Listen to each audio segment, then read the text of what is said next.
இன்னைக்கு லக்கி கேமோட பார்ட் 2 தான் பார்க்க போகிறோம். வாங்க பார்க்கலாம். ஹாய் ஃப்ரெண்ட்ஸ், பார்ட் 1லேயே நான் டூல்ஸ் என்னென்னலாம் காமிச்சிட்டேன். வாங்க அது எப்படி செய்யணும்னு பார்த்துக்கலாம்.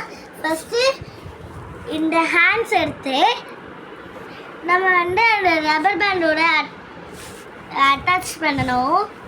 வாங்க கட் பண்ணு ஹேண்ட்ஸோட அட்டாச் பண்ணியாச்சு. இதோ இந்த மாதிரி ஹேண்ட்ஸோட அட்டாச் பண்ணி இந்த மாதிரி இழுக்கிற மாதிரி நீங்கள் வச்சுக்கோங்க.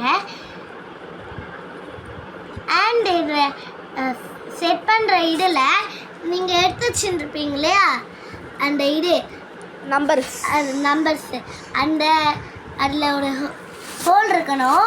அதோட இந்த மாதிரி இருக்கிற இதில் நம்ம கரெக்டாக அட்டாச் பண்ணணும். அட்டாச் பண்ணோடனே உங்ககிட்ட அந்த இது இருக்குது பார்த்தீங்களா, அதை வச்சு நீங்கள் க்ளோஸ் பண்ணிடணும்.